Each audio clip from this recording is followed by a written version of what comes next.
Friends, మనం రీసెంట్‌గా చూస్తే మనకి ఇండియన్ స్టాక్ మార్కెట్ భారీగా పతనమైందనమాట. ఎంతగా పతనమైందంటే నిఫ్టీ మనకి ఒక జనవరిలోనే 2% అనేది ఫాల్ డౌన్ అయిందనమాట. అదేవిధంగా మనకి సెప్టెంబర్‌లో 26,300 ఆ విధంగా ఎళ్ళింది గదా! అంటే సెప్టెంబర్‌లో పీక్‌లోకి ఎళ్ళిండేది సెప్టెంబర్ నుండి ఇప్పటి వరకు చూసుకుంటే మనకి దాదాపుగా 12% ఫాల్ జరిగిందనమాట.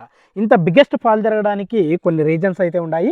ఆ రీజన్స్ నేను ఇవాల్టి వీడియోలో మీకు క్లియర్‌గా డిస్కస్ చేస్తాననమాట. ఫస్ట్ మనము ఓవర్‌వ్యూ చూసాం గదా! నిఫ్టీ ఏ విధంగా ఫాల్ అయిందనేది.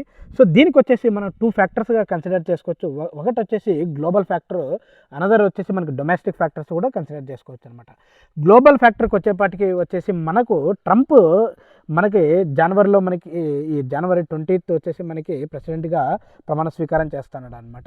సో, ఒకవేళ ట్రంప్ మనకి వచ్చిన వెంటనే తన డెసిజన్స్ ఏ విధంగా ఉంటాయంటే యూఎస్ఏకి సంబంధించి చాలా యూజ్‌ఫుల్ డెసిజన్స్ ఉంటాయన్నమాట. దానివల్ల ఏందంటే ఎక్కువగా యూఎస్ఏలో జాబ్స్ క్రియేషన్ అనేది జరిగిందనమాట. ఎక్స్‌పెక్టేషన్ కంటే ఎక్కువగా ఉండడం వల్ల ఏందంటే అక్కడ ఫెడరల్ రిజర్వ్ అంటే మనకి ఏ విధంగా అయితే ఆర్‌బీఐ ఉందో, రిజర్వ్ బ్యాంక్ ఆఫ్ ఇండియా ఉందో, అక్కడ వచ్చేసి మనకి ఫెడరల్ రిజర్వ్ అని ఉంటదనమాట. ఇది వచ్చేసి ఏం చేసిందంటే ఇంట్రెస్ట్ రేట్‌ని ఈ కాన్స్టాంట్‌గా పెట్టడం, అంటే ఇంట్రెస్ట్ రేట్‌ని అనౌన్స్ చేయకోకుండా అదే విధంగా పెట్టడం వల్ల ఏమైపోయిందంటే ఎవరైతే మన ఇండియన్ స్టాక్ మార్కెట్‌లో ఫారెన్ ఇన్వెస్టర్స్ ఉంటారు కదా! వాళ్ళు వచ్చేసి ఏం చేశారంటే ఇక్కడున్న డబ్బంతా తీసుకెళ్ళేసి అక్కడ ఇన్వెస్ట్ చేయాలని చూస్తున్నారనమాట. సో, దీనివల్ల ఏందంటే మన ఎకనామిక్ అనేది చాలా డౌన్‌ఫాల్ అవుతుంది. అక్కడ యూఎస్ఏ అనేది పెరుగుతుందనమాట. తర్వాత వచ్చేసి సెకండ్ ఫ్యాక్టర్ మనం కన్సిడర్ చేసుకుంటే ఫారెన్ ఇన్‌స్టిట్యూషనల్ ఇన్వెస్టర్స్ ఎవరైతే మన ఇండియన్ స్టాక్ మార్కెట్‌లోను, మ్యూచువల్ ఫండ్స్‌లోని పెట్టుబడి పెట్టేవాళ్ళు ఉంటారు కదా! వాళ్ళు వచ్చేసి ఏం చేస్తున్నారంటే అక్కడ ఇన్వెస్ట్ చేయడం, అంటే యూఎస్ఏలోను అదర్ కంట్రీస్‌లో ఇన్వెస్ట్ చేయడం వల్ల ఇక్కడ వచ్చేసి దాదాపుగా రీసెంట్ జనవరిలోనే మనకి 26,537 క్రోర్స్ విత్‌డ్రాల్ అనేది జరిగిందనమాట. స్టాక్స్‌లోను, ఇట్లా బాండ్స్‌లోను మొత్తం అంతా కలిపేసి. చూసారు కదా! ఇంతగా జరగడం వల్ల ఏందంటే మన మార్కెట్ అనేది పతనమైతూ వస్తుందనమాట. అదేవిధంగా కొద్దిగా రష్యా, యుక్రెయిన్ వార్ కూడా కొద్దిగా ఇంపాక్ట్ అయితే ఉందనమాట.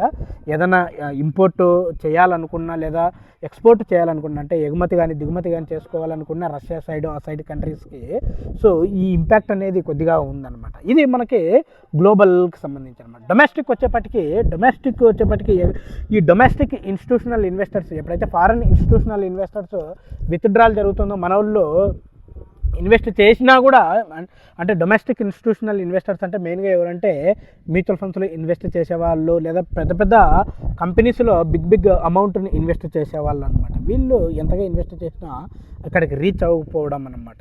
సెకండ్ ఇంపాక్ట్ వచ్చేసి మనకి ఐటీ సెక్టార్స్ రీసెంట్‌గా ఏదైతే అనౌన్స్‌మెంట్ చేశారో వాళ్ళ రిజల్ట్ అంతగా గ్రోత్ లేకపోవడం అనమాట. తర్వాత వచ్చేసి మనకి డొమెస్టిక్‌లోనే మనం ఒకటి కన్సిడర్ చేసుకుంటే వచ్చేసి ఈ ఇయర్ ఏదైతే మనకి ఇంకా 7% మార్కెట్ మనకి ఫాల్ అయ్యే అవకాశం ఉందనమాట. 2025లో 7% ఆఫ్ మార్కెట్ ఫాల్ అయ్యవచ్చనమాట. కానీ ఈ ఫాల్ అనేది కంటిన్యూగా ఉంటుందంటే ఏ స్టాక్ మార్కెట్‌లో అయినా ఎప్పటికైనా ఏందంటే డౌన్‌ఫాల్ అనేది డెఫినెట్‌గా ఉంటుంది. ఈ డౌన్‌ఫాల్ ఉన్నప్పుడు ఏందంటే మనకి కొద్దిగా అప్ అనేది కూడా రీబౌన్స్ అవుతుందనమాట. రీబౌన్స్ కూడా మనకి గుడ్‌గా ఉంటుందనమాట. ఇయర్ ఎండింగ్ పాటికి డెఫినెట్‌గా నిఫ్టీ అనేది 28,800 లేదా 29,000 టచ్ అయ్యే అవకాశం కూడా ఉందనమాట. కాబట్టి ఈ షార్ట్ ఫాల్ ఏదైతే ఉందో దీన్ని చూసి మీరు ఎక్కువగా భయం చెందాల్సిన అవసరం లేదు. ఈ షార్ట్ ఫాల్ అనేది ఎవరైతే అంటే ఈ కమింగ్ మార్చ్ వరకు కొద్దిగా మార్కెట్ అనేది ఫాల్ డౌనే ఉండొచ్చు అనమాట. ఫాల్ డౌన్ అనేది జరుగుతుంది.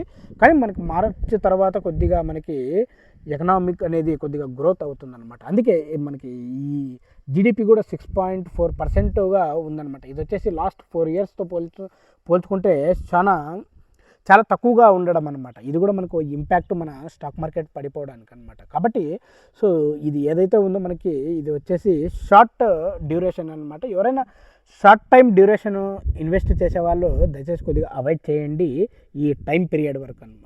వన్స్ మనకి స్టాక్ మార్కెట్ అనేది బౌన్స్ బ్యాక్ అయిన తర్వాత మనకి డెఫినెట్‌గా మంచి రిజల్ట్ అనేది ఉంటుందన్నమాట. సో, ఈ ఇయర్ మనకి దాదాపు 29,000 టచ్ అయ్యే అవకాశం ఉంది కాబట్టి బౌన్స్ అనేది డెఫినెట్‌గా మంచిగానే ఉంటుందన్నమాట.